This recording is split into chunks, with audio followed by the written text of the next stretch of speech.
علیہ وسلموا تسلیما الصلاۃ والسلام علیک یا سیدی یا رسول اللہ وعلی آلک واصحابک یا سیدی یا حبیب اللہ الصلاۃ والسلام علیک یا سیدی یا نور اللہ وعلی آلک واصحابک یا سیدی یا خاتم الانبیاء والمرسلین بندہ پروردگارم امت احمد نبی دوست دار چار یارم تابع اولاد علی مذہب حنفیہ دارم ملت حضرت خلیل خاک پائے غوث اعظم زیر سایہ ہر ولی ایک رب العلا ایک شہید دوسرا کیوں کہوں میرا کوئی سہارا نہیں مجھ کو کچھ غم نہیں اشک بہتے رہیں میرا دل سوز الفت میں جلتا رہے یا رسول اللہ آپ کے نام پہ مر کے مٹ جاؤں میں میرا ایمان ہے پھر بھی خسارہ نہیں اور وہی روزے پہ بلوائیں گے ایک دن اے سکندر ذرا صبر سے کام لے ان کے در کا گدا اور مایوس ہو میرے سرکار کو یہ گوارا حمد و صلات کے بعد واجب الاحترام لائق صد تکریم مکرم و محتشم بزرگوں دوستوں اور عزیز ساتھیوں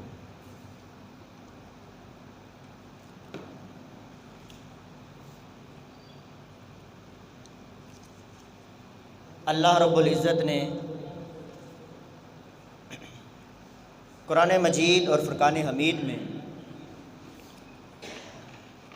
اپنے بندوں کا تذکرہ فرمایا ہے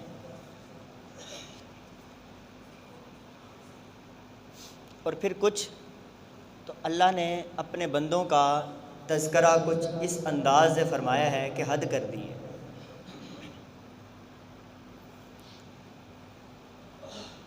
قرآن مجید اور فرقان حمید میں اگر ہم دیکھیں اللہ نے اپنے پیاروں کا تذکرہ کرتے ہوئے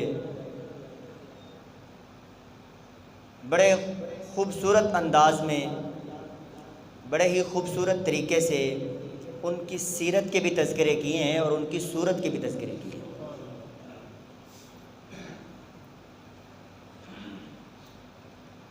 حضرت سیدنا ابراہیم خلیل اللہ علی نبینا علیہ الصلاۃ والسلام کی اگر سیرت کی بات کریں نا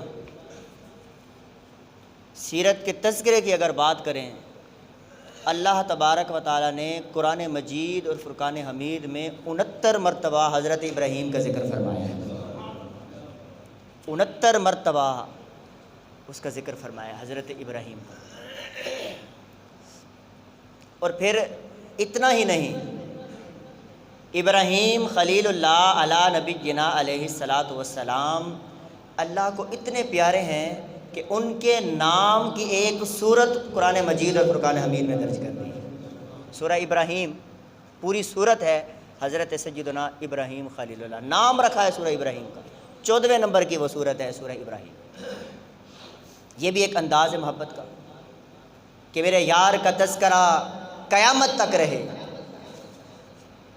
نام کی صورت پھر اس صورت کے اندر پھر تذکرے اور پھر اس تذکروں میں کہیں تو سیرت کا ذکر ہو رہا ہے کہیں صورت کا ذکر ہو رہا ہے کہیں آپ جس کے ساتھ تعلق رکھتے ہیں یا جو چیز آپ کو چھو گئی ہے اس کا تذکرہ کر رہے ہیں حضرت سیدنا ابراہیم خلیل اللہ علی نبینا علیہ الصلاۃ والسلام اولو العزم رسولوں میں سے ہیں اولو العزم رسول اولو العزم جو رسول ہیں وہ ہیں 5 وَإِذْ أَخَذَ اللَّهُ مِيثَاقَ النَّبِيِّينَ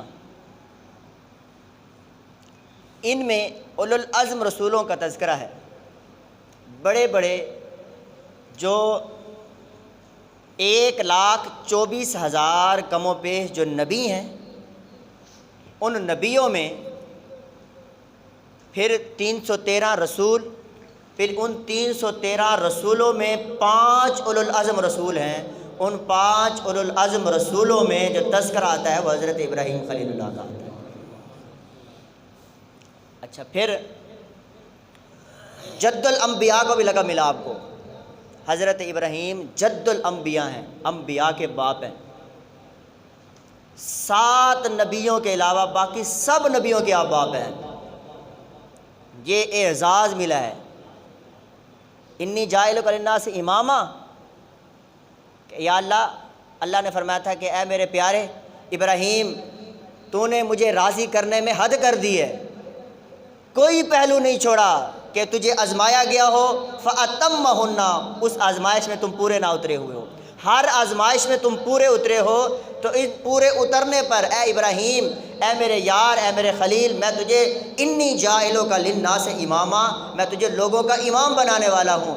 جب یہ دعا ملی نا، امامت والی بشارت ملی، عرض کر دی مولا قال ومن ذریتی، یا اللہ مجھے تو امام بنا دیا، میری اولاد کا کیا ہوگا، میری اولاد کا کیا ہوگا؟ اللہ اکبر۔ جب یہ بات آپ نے کی نا کہ قال ومن ذریتی، میری اولاد کا کیا ہوگا، اللہ تبارک و تعالی نے آپ کی اولاد میں سے نبی بھیجے، آپ کی اولاد میں سے رسول بھیجے، آپ کی اولاد میں سے پیغمبر بھیجے، اور پھر بڑی بات یہ ہے کہ آپ کی اولاد میں امام الانبیاء بھیج دیا ہے۔ نبیوں کے جو سردار آپ کے اور میرے کریم آقا حضرت محمد مصطفیٰ صلی اللہ علیہ وآلہ وسلم اگر ہیں تو وہ حضرت ابراہیم کی اولاد میں سے۔ یہ مقام اور یہ رتبہ قیامت کے دن اللہ تبارک و تعالی جو لباس فاخرہ، عظمت والا جو لباس عطا فرمائے گا، ان میں حضرت سیدنا ابراہیم خلیل اللہ بھی ہے۔ مجدد الفسانی شیخ احمد سرہندی اپنی کتاب حضرات القدس کے اندر یہ روایت نقل کرتے ہیں۔ آپ فرماتے ہیں کہ اذا کان یوم القیامت ینصب منبرا، قیامت کے دن ایک ممبر نصب کیا جائے گا، وفی یمینہ کرسی وفی یسارہ کرسی، ایک ممبر ہوگا پل صراط کے پاس، اس ممبر کے دائیں جانب بھی ایک کرسی ہوگی، بائیں جانب بھی ایک کرسی ہوگی۔ یہ اللہ تبارک و تعالی حضرت سیدنا ابراہیم خلیل اللہ کو اعزاز عطا فرمائے گا۔ دائیں جانب بھی کرسی، بائیں جانب بھی کرسی۔ دائیں جانب والی جو کرسی ہے اس پر حضرت سیدنا ابراہیم خلیل اللہ تشریف فرما ہوں گے، اور بائیں جانب والی پر جو کرسی ہے اس پر حضرت سیدنا ابوبکر صدیق جلوہ گر ہوں گے، اور ممبر پر آپ کے اور میرے کریم آقا صلی اللہ علیہ وآلہ وسلم جلوہ گر ہوں گے۔ حضور ارشاد فرماتے ہیں ممبر کی 3 سیڑھیاں ہوں گی، پہلی، دوسری، پھر تیسری۔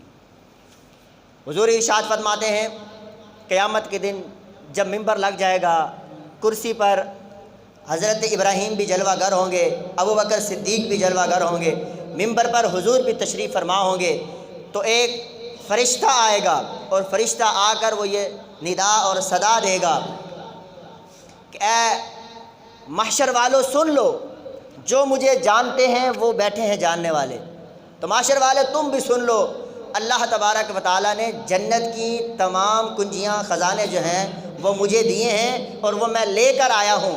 اللہ نے حکم دیا ہے، ان اللہ امرنی ان یؤتیہ الی محمد، اللہ نے مجھے حکم دیا ہے یہ ساری چابیاں میں حضور کی بارگاہ میں لے آؤں۔ میں نے حضور کی بارگاہ میں پیش کی ہے، وَأَنَّ مُحَمَّدًا أَمَرَنِي أَن يُؤْتِيهِ بِصِدِّيق، اور مجھے مصطفیٰ نے حکم دیا ہے یہ ساری چابیاں میرے یار صدیق کو دے دو، یہ ساری چابیاں میرے یار صدیق کو دے دو، چابیاں میں صدیق کو دے کے جا رہا ہوں۔ پھر دوسرا آئے گا، دوسرا بھی یہی صدا کرے گا، صدا کر لینے کے بعد وہ یہ کہے گا کہ سن لو، جو مجھے جانتے ہیں سو وہ جانتے ہیں، جو نہیں جانتے وہ سن لیں۔ اللہ تبارک و تعالیٰ نے جہنم کے دروازوں کی جتنی بھی چابیاں ہیں وہ ساری کی ساری اللہ نے میرے ذمہ لگائی ہیں، اور وہ میں حضور کی بارگاہ میں لے آیا ہوں۔ میں نے جب حضور کو دیا ہے، حضور نے فرمایا یہ ساری چابیاں میرے یار ابوبکر صدیق کو دے دو، میں ابوبکر صدیق کو دے کے جا رہا ہوں۔ یہ سارا معاملہ ہوگا، آخر میں اللہ تبارک و تعالیٰ فرمائے گا مرحبا بے ابراہیم، مرحبا بالصدیق، مرحبا میں میرا محبوب محمد صلی اللہ علیہ وسلم۔ اللہ تبارک و تعالیٰ فرمائے گا اے ابراہیم آپ کو بھی خوش آمدید کہتے ہیں، اے میرے یار ابو بکر صدیق رضی اللہ تعالیٰ عنہ ان کے بارے میں بھی اللہ فرمائے گا کہ آپ کو بھی مرحبا کہا جاتا ہے، اور سید الانبیاء صلی اللہ علیہ وآلہ وسلم کو بھی اللہ تبارک و تعالیٰ فرمائے گا مرحبا میرے محبوب آپ کو بھی مرحبا ہے۔ یہ لباس فاخرہ حضرت سیدنا ابراہیم خلیل اللہ علیہ نبینا علیہ الصلوۃ والسلام کو ملے گا۔ یہ مقام اور یہ عظمت اللہ تبارک و تعالیٰ نے حضرت ابراہیم خلیل اللہ کو عطا فرمائی ہے، اور یہ قیامت کے دن عطا فرمائی جائے گی۔ حضرت سیدنا ابراہیم خلیل اللہ علیہ نبینا علیہ الصلوۃ والسلام نے عرض کیا تھا یا اللہ مجھے تو لوگوں کا امام بنا دے گا، میری قوم میں سے میری اولاد میں سے اس کا کیا بنے گا، اولاد میں سے کون کون امام ہوگا؟ اللہ نے فرمایا اے پیارے گھبراؤ نہیں، آپ کی اولاد میں سے چونکہ آپ پر آزمائشیں اتنی آئی ہیں، آزمائشیں اتنی آئی ہیں، آزمائشیں اتنی آئی ہیں، جو بھی آپ پر آزمائش ہوئی ہے وہ آپ آزمائش پر پورا اترے ہیں۔ آگ میں ڈالا جائے، آگ میں نار نمرود 3 مہینے جو آگ جلتی رہی، حضرت ابراہیم خلیل اللہ گھبرائے نہیں تھے، پریشان نہیں ہوئے۔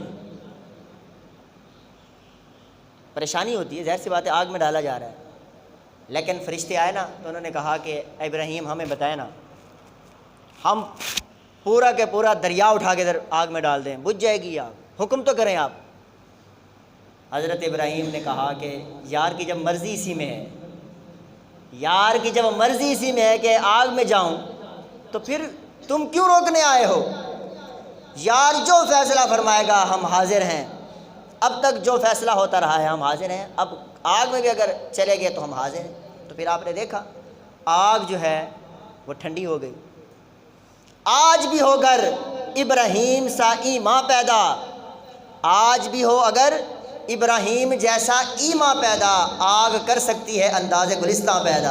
اگر آج بھی حضرت سیدنا ابراہیم خلیل اللہ جیسا ایمان پیدا ہو جائے، جذبہ پیدا ہو جائے، اللہ کے ساتھ یاری لگ جائے، تو ایک آگ کیا ہزاروں آگے بھی اگر آ جائیں تو وہ بھی گلزار بن سکتی ہیں جیسے حضرت ابراہیم پر بنی تھی۔ وہ آزمائش پوری ہوئی۔ ختنہ سب سے پہلے جو ہے حضرت سیدنا ابراہیم خلیل اللہ کا ہوا ہے۔ جوتی جو ہے نالین جس کو کہتے ہیں چمڑے کی، سب سے پہلے حضرت سیدنا ابراہیم خلیل اللہ علیہ نبینا علیہ الصلوۃ والسلام سے شروع ہوئی ہے۔ بت پرستی کے حوالے سے جو آپ نے مناظرے کیے ہیں نمرود سے، وہ آزمائش آپ کے اوپر تھی۔ ہجرت والا معاملہ آپ کے ساتھ تھا، ملک بدر کرنے والا معاملہ آپ کے ساتھ ہوا ہے۔ نار نمرود جب گلزار ہو گئی، آپ پھر اپنی زوجہ حضرت سارہ کو لے کر، شہزادی تھی حضرت سارہ، بڑی حسین تھی، آپ لے کر جب گئے ملک شام کی طرف، وہاں کے راستے میں بادشاہ نے قید کر لیا۔ جب بادشاہ نے قید کیا تو اس کی عادت یہ تھی کہ وہ ارادہ کوئی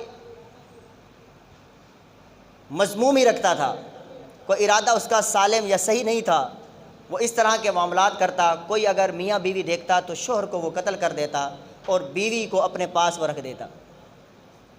اس نے حضرت سیدنا ابراہیم خلیل اللہ کو قید کر لیا اور حضرت سارہ کو اپنے محل میں لے گیا۔ وہاں پر حضرت ہاجرہ، سبحان اللہ، حضرت سیدہ ہاجرہ سلام اللہ علیہا وہاں تھی۔ اس کے ذمہ لگا کہ حضرت سارہ کی تیاری کراؤ، ان کو تیاری کرا کے پھر میرے محل میں میرے کمرے میں بھیجو۔ حضرت ہاجرہ ان کی تیاری کرا رہی ہیں۔ حسن تو آپ کا پہلے ہی تھا، جب سنوارا گیا زیورات کے ساتھ تو آپ کا حسن اور بڑھ گیا۔ جب اور بڑھا نا تو حضرت سارہ کے منہ سے نکل گیا، کاش آج مجھے میرے شوہر ابراہیم خلیل اللہ دیکھ لیتے، میرے شوہر مجھے دیکھتے تو وہ خوش ہو جاتے۔ حضرت سارہ کے منہ سے جب یہ جملہ نکلا کہ میرے شوہر اگر ابراہیم دیکھتے تو وہ خوش ہو جاتے، تو ہاجرہ نے کہا تم نے تو نہیں بتایا کہ وہ تمہارے شوہر ہیں، محل میں تو یہی مشہور ہے کہ وہ تمہارے بھائی ہیں، جبکہ تم کہہ رہی ہو کہ وہ تمہارے شوہر ہیں۔ آپ نے فرمایا میرے وہ شوہر ہیں حضرت ابراہیم خلیل اللہ۔ اتنے میں معاملہ جو ہے، دو طرح کی روایتیں آتی ہیں۔ ایک روایت یہ ہے کہ اس فرعون کا ہاتھ 3 مرتبہ شال ہوا تھا، یہ روایت بھی ہے۔ دوسری روایت یہ ہے کہ حضرت سارہ وہاں پر موجود تھی، تو وہ جو فرعون تھا اس کے فرعون کے چہرے پر پھنسیاں نکل گئی تھیں، دانے نکل آئے تھے، اور وہ دانے اتنے زیادہ تھے کہ اس سے برداشت نہیں ہوتا تھا، پانی اس سے نکل رہا تھا، پورا منہ پھنسیوں سے بھر گیا تھا۔ حکما، اطباء بڑے بڑے آئے، سب نے علاج معالجہ کیا، کوئی بات نہ بنی۔ ایک دانا حکیم تھا، اس نے پوچھا کہ تیرے محل میں کوئی بندہ یا کوئی بندی تو نہیں آئی؟ اس نے کہا ہاں آئی ہے۔ کہا کون ہے؟ کہا اس کا نام سارہ ہے۔ تو اس نے کہا وہ سارہ ابراہیم خلیل اللہ کی بیوی ہے، اور جب تک وہ یہاں رہے گی تمہیں یہ تکلیف نہیں جائے گی، تم جلدی کرو اس کو رہا کر دو، پھر جا کے تمہاری تکلیف ٹھیک ہوگی۔ اس نے پھر اس کو بلایا، اپنی جو ہاجرہ تھی وہاں، وہ بھی شہزادی تھی، ان کو بلایا اور کہا کہ جو ہاجرہ سارہ یہاں آئی ہوئی ہیں اس کو جلدی سے رہا کر دیا جائے، ان کو تحفے بھی دیے جائیں، تحائف بھی دیے جائیں، اور ان کی خدمت کے لیے ہاجرہ تم بھی ساتھ چلی جاؤ۔ اجرو کے، یہ جو لفظ ہے نا ہاجرہ نام ہے، یہ اصل میں تھا ہا اجرو کے، اصل میں یہ پورا لفظ تھا ہا اجرو کے۔ ہا کا معنی ہوتا ہے تو لے، اجرو کے اپنا تحفہ، اپنا اجر لے لے۔ حضرت سارہ سلام اللہ علیہ سے اس نے پھر دعا کرائی، اور دعا کرانے کے بعد کہا کہ میرے جو یہ پھنسیاں ہیں یہ پھنسیاں چلی جائیں۔ آپ نے فرمایا تم نے ظلم کیا، مجھے تو رہا کر دے، تیرے لیے اتنا کافی ہے تو ٹھیک ہو جائے گا، مجھے تو رہا کر دے، اور ابراہیم خلیل اللہ میرے شوہر کو بھی تو رہا کر دے تو ٹھیک ہو جائے گا۔ اس نے کہا میں رہا کرنے کے لیے بھی تیار ہوں، تحفے تحائف دینے کے لیے بھی تیار ہوں، اور تمہاری خدمت کے لیے ایک عورت جو ہمارے اس محل کی شہزادی ہے حضرت ہاجرہ، اس کو دینے کے لیے بھی تیار ہوں۔ تو حضرت ہاجرہ کو لے کر حضرت سارہ جب گئی نا، ساتھ لے کر، یہ تحفہ ملا تھا حضرت ہاجرہ، جس سے نبی پاک صلی اللہ علیہ وآلہ وسلم کی آپ اولاد میں سے ہیں۔ حضرت اسماعیل علیہ السلام کے ساتھ بیٹے ہوا حضرت ہاجرہ سے، پھر حضرت اسماعیل علیہ السلام سے سلسلہ چلتا رہا، اور میرے اور آپ کے کریم آقا کی ولادت ہوئی۔ ہاجرہ لوگ کہتے ہیں وہ باندھی تھی، نوکرانی غلام تھی فرعون کے پاس۔ میں کہتا ہوں نبی کی ماں ہو اور وہ باندھی ہو، ایسا نہیں ہو سکتا۔ اللہ تبارک و تعالیٰ نے ماں باپ کی حفاظت فرمائی ہے۔ حضرت ہاجرہ جو تھی وہ باندھی نہیں تھی، وہ اس محل کی ایک شہزادی تھی، ان شہزادیوں میں سے تھی۔ تو وہ شہزادی جب گئی تھی خدمت کے لیے، تو حضرت سارہ نے کہا میں تمہارا نکاح، اے ابراہیم، اولاد چونکہ نہیں ہو رہی تھی، عمر کافی ہو گئی تھی، کہا میں تمہارا نکاح جو ہے حضرت ہاجرہ سے کرنا چاہتی ہوں۔ نکاح ہو گیا۔ جب نکاح ہوا حضرت ہاجرہ سے، پھر آپ کے بطن پاک میں سے حضرت سیدنا اسماعیل ذبیح اللہ کی ولادت ہوئی ہے۔ جب ان کی ولادت ہوئی ہے، اللہ تبارک و تعالیٰ نے بانجھ ہو گئی تھی حضرت سارہ کہ اب میرے بچے ہو ہی نہیں سکتے۔ حضرت ابراہیم خلیل اللہ علی نبینا علیہ الصلوۃ والسلام کی عمر 100 سے گزر چکی تھی۔ آپ کی مکمل جو ٹوٹل عمر مبارک ہے حضرت ابراہیم خلیل اللہ کی، وہ 175 سال ہے۔ 175 سال آپ جی ہیں، اور 100 سال سے آپ کراس کر گئے تھے۔ پھر اللہ تبارک و تعالیٰ نے حضرت سارہ سے بھی حضرت اسحاق عطا فرما دیا۔ یہ بنی اسرائیل کے جتنے بھی نبی ہیں باقی، وہ سارے حضرت اسحاق علیہ السلام کے اولاد میں سے ہیں، اور میرے اور آپ کے کریم آقا حضرت سیدنا اسماعیل ذبیح اللہ کی اولاد میں سے ہیں۔ اسی لیے حضرت سیدنا ابراہیم خلیل اللہ علی نبینا علیہ الصلوۃ والسلام کو جد الانبیاء کا لقب ملا ہے، اور حضرت سیدنا ابراہیم خلیل اللہ کو ابو الضیف کا لقب بھی ملا ہے۔ ابو الضیف، مہمانوں کے باپ، بڑے مہمان نواز۔ حضرت سیدنا ابراہیم خلیل اللہ اتنے مہمان نواز تھے، اتنے مہمان نواز تھے کہ آپ نے کبھی مہمان کے بغیر کھانا نہیں کھایا، کبھی مہمان کے بغیر کھانا نہیں کھایا۔ اور ایک دن ایسا آیا کہ کوئی مہمان نہیں ملا، گئے ایک شخص کے پاس، اس کو بلا کے لے آئے دسترخوان پہ۔ جب وہ دسترخوان پہ بیٹھا تو اس نے کہا حضرت ابراہیم خلیل اللہ نے کہ آپ میرے رب کا نام لو، پڑھو بسم اللہ الرحمن الرحیم۔ اس نے کہا میں تو نہیں مانتا تمہارے رب کو، میں تو یوں کہوں گا بسم اللہ والعزیٰ، لات اور منات اور عزا کو میں ماننے والا ہوں، بتوں کو ماننے والا ہوں، میں تمہارے رب کا نام نہیں لے سکتا، میں تو یہ کہوں گا بسم اللہ والعزا۔ حضرت سیدنا ابراہیم خلیل اللہ کو غصہ آ گیا، کہا میرے رب کا نام نہیں لیتا، کھڑا ہو جا میرے دسترخوان سے اور چلا جا، تیرے لیے میرے دسترخوان پر کوئی گنجائش نہیں ہے، تو میرے دسترخوان کا کھانا نہیں کھا سکتا۔ حضرت ابراہیم خلیل اللہ نے جب اسے بھیجا نا، فرشتے آ گئے۔ جب فرشتے آئے، عرض کیا اے اللہ کے پیارے خلیل، اے ابراہیم، اللہ تبارک و تعالیٰ نے وحی بھیجی ہے آپ کی طرف کہ آپ نے جس بندے کو اپنے دسترخوان سے دھتکار دیا ہے، اٹھا دیا ہے، یہ آپ نے کیوں کیا ہے؟ اس کو جائیں اور واپس بلائیں۔ حضرت سیدنا ابراہیم خلیل اللہ علیہ نبینا علیہ الصلوۃ والسلام اس کو لے آئے، اس کو کھانا کھلایا۔ کھانا لینے کے بعد حضرت ابراہیم نے عرض کیا یا اللہ، وہ تو کافر تھا، وہ تو تجھے مانتا نہیں تھا، پھر بھی تو نے اسے بلا کے میرے دسترخوان سے کھانا کھلوایا، اس کی کیا وجہ تھی؟ اللہ تبارک و تعالیٰ نے ارشاد فرمایا اے ابراہیم خلیل اللہ، تو ایک بندے کو نہیں دے پایا، اور میرے تو منکر بہت ہیں، بہت انکار کرنے والے ہیں، لیکن پھر بھی میں انہیں کھانا دے رہا ہوں، صبح کو بھی کھانا مل رہا ہے ان کو، شام کو بھی کھانا مل رہا ہے، وہ میرے انکاری ہیں، انکاری کے باوجود میں انہیں کھانا دے رہا ہوں، تو نے کیوں انکار کر دیا؟ وہ میرا بندہ تو ہے نا، مجھے نہیں مانتا نہ مانے، میں خالق تو اس کا ہوں نا، تو نے کیوں انکار کیا؟ اللہ اکبر۔ آپ اندازہ لگائیں، شیخ سعدی شرازی رحمۃ اللہ تعالیٰ علیہ یہاں بڑی پیاری اور خوبصورت بات فرماتے ہیں، فرماتے ہیں چونکہ با دشمنہ نظرداری دوستارا کجا کنی محروم، وہ کریم رب تو ایسا ہے، وہ دشمنوں کو بھی روزی عطا فرماتا ہے، وہ دشمنوں پر بھی کرم فرماتا ہے، جو اس کا یار بن جاتا ہے، جو اس کا دوست بن جاتا ہے، جیسے کہ ابراہیم خلیل اللہ بنے، پھر اس پر کتنی کرم نوازیاں ہوں گی۔ یہ تو ہم غافل ہیں، 5 وقت کی اذان ہوتی ہے، مکبر بلاتا ہے اللہ اکبر اللہ اکبر، ہم نہیں آتے، صبح سے لے کر شام تک ہم غفلت میں پڑے ہیں، نماز کا نہیں پتہ، روزوں کا نہیں پتہ، زکوٰۃ کا نہیں پتہ، حقوق الوالدین کا نہیں پتہ، حقوق پڑوسیوں کے کا نہیں پتہ، جھوٹ چغل خوری، تجارت میں معاملات، ہیرا پھیری، سارے کام کرتے ہیں، لیکن پھر بھی رب دے رہا ہے۔ اگر آپ یہ دیکھیں ابراہیم خلیل اللہ جیسے اگر یار بن جاؤ گے، رب کے دوست بن جاؤ گے، 5 وقت کی نماز پڑھو گے، چغل خوری نہیں کرو گے، جھوٹ نہیں بولو گے، غیبت نہیں کرو گے، کاروبار میں تجارت میں نقص نہیں نکالو گے، کاروبار کے اندر لین دین کے اندر کھوٹ نہیں پیدا کرو گے، ملاوٹ نہیں پیدا کرو گے، ہیرا پھیری نہیں کرو گے، اپنے معاملات درست کر دو گے، 5 وقت کی جب نماز پڑھنا شروع کر دو گے، رب کو راضی کرنا جب شروع کر دو گے، پھر دیکھنا رب کا تمہارے اوپر کرم کیسے ہوتا ہے۔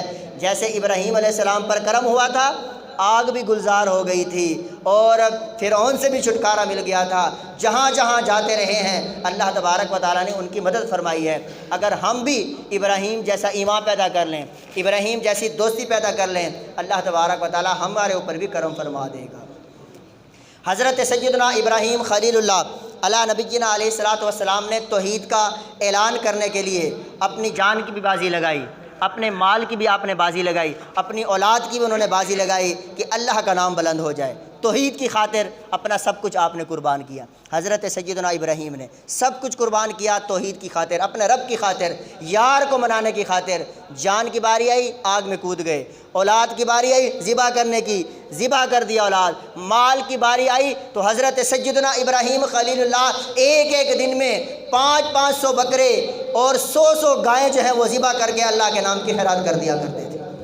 مال بھی خرچ کرتے رہے، جان کی بھی باری آئی وہ بھی وار دی، اولاد کی باری آئی وہ بھی اللہ کے نام پر انہوں نے وار دی۔ اس طرح آپ نے توحید کا پرچار کیا، اللہ نے آپ کو پھر خلیل بنایا۔ قرآن کہتا ہے واتخذ اللہ ابراہیم خلیلا، جس مقام پر کھڑے ہو کر حضرت سیدنا ابراہیم خلیل اللہ علیہ نبینا علیہ الصلوۃ والسلام نے مکہ کی تعمیر فرمائی تھی، اللہ فرماتا ہے کہ مجھے اپنے یار کی ادا اتنی پسند آئی ہے کہ اس مقام کو، اس جگہ کو واتخذوا من مقام ابراہیم مصلی، جو بھی حج کرنے کے لیے جائے، طواف کرنے کے لیے جائے، وہ جو مقام تھا جہاں کھڑے ہو کر ابراہیم خلیل اللہ نے مکہ کی تعمیر کی تھی، اٹھایا تھی بنیادیں، فرمایا وہاں جا کر تم نے 2 رکعت نفل پڑھنے ہیں۔ واتخذوا من مقام ابراہیم مصلی، اللہ تبارک و تعالیٰ نے ان کے لیے ارشاد فرمایا قرآن پاک میں کہ میرا یار ابراہیم خلیل اللہ شاکرا لانعمی، میں نے ان پر جتنی بھی آزمائشیں کی ہیں، جتنے بھی پہاڑ آزمائشوں کا آگے ہیں، انہوں نے صبر کیا ہے، صبر کے ساتھ ساتھ اور یہ کہا ہے اللہ تیرا بڑا شکر ہے، اللہ تیرا بڑا شکر ہے۔ شاکر لانعمی، یہ اللہ پاک نے حضرت ابراہیم خلیل اللہ کو انعام دیا ہے، لقب دیا ہے کہ میرا یار کبھی ناشکرا نہیں ہوا، میں نے جتنی بڑی آزمائش بھی دی ہے صبر بھی کیا ہے، صبر کے ساتھ ساتھ پھر انہوں نے شکر بھی کیا ہے۔ پھر اللہ تبارک و تعالیٰ نے حضرت ابراہیم خلیل اللہ کو یہ ٹائٹل لقب دیا کہ حنیفہ، ما کان ابراہیم یہودی ولا نصرانی ولکن کان حنیفا مسلما۔ حضرت سیدنا یہودیوں نے کہا ابراہیم ہمارے ہیں، نصرانیوں نے کہا ابراہیم ہمارے ہیں، عیسائیوں نے کہا ابراہیم ہمارے ہیں۔ اللہ نے قرآن مجید اور فرقان حمید میں اعلان فرما دیا ما کان ابراہیم یہودی ولا نصرانی ولکن کان حنیفا مسلما۔ ابراہیم نہ تو یہودی تھے، ابراہیم نہ تو نصرانی تھے، لیکن ابراہیم اگر سے تھے تو پکے اور سچے مسلمان تھے۔ ولکن کان حنیفا مسلمہ، وہ حنیفا مسلمہ پکے اور سچے کھرے مسلمان تھے، ایسے کھرے مسلمان تھے کہ ظالم بادشاہ کے سامنے بھی جب حق کی بات آئی، حق کی بات کرنے میں آپ ڈرے نہیں ہیں، گھبرائے نہیں ہیں۔ آپ نے علی اعلان کہا ہے کہ میرا رب وہ ہے جو زندگی بھی عطا فرماتا ہے، موت بھی عطا فرماتا ہے، میرا رب وہ ہے جو سورج کو مشرق سے نکالتا ہے، اے نمروز اگر تو خدا ہے تو مغرب سے سورج کو نکال کے دکھا تجھے مان جائیں گے۔ فبہت الذی کفر، جب آپ نے حق کا اعلان کیا وہ مبہوت ہو گیا۔ حضرت سیدنا ابراہیم خلیل اللہ علیہ نبینا علیہ الصلوۃ والسلام کو اللہ پاک نے حلیم کا نام دیا ہے۔ ان ابراہیم لحلیم اواہ منیب، حضرت ابراہیم خلیل اللہ بڑے حوصلے والے تھے، بڑے حوصلے والے تھے۔ آپ اندازہ لگائیں، یہ حوصلہ نہیں ہے باپ کا جگرا، باپ ہو ہاتھ میں چھری ہو اور بیٹا بھی بڑے عرصے کے بعد ملا ہو اور اس کے بارے میں حکم ہو کو اے ابراہیم اپنے بیٹے کی قربانی چاہیے، اللہ حاضر ہوں، بیٹے کی قربانی دینے کے لیے حاضر ہوں، چھری چلا دی اس کے اوپر اور زور لگا رہے، چھری نہیں چل رہی، چھری نہیں چل رہی۔ ابراہیم پوچھتے ہیں چھری سے تیرا کام ہے چلنا، کیوں نہیں چل رہی؟ کیوں نہیں تو چل رہی؟ کام تو تیرا ہے چلنا، چلنا تاکہ میں اللہ تبارک و تعالیٰ کے حکم کی تعمیل جلدی کر سکوں۔ غصہ آیا چھری کے اوپر، اٹھا کے پھینک مارا اس کو۔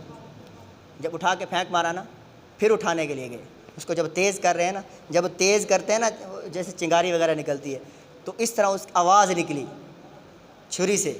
حضرت ابراہیم پوچھتے ہیں کیا چھری تیرا کام چلنا ہے تو چلتی کیوں نہیں ہے؟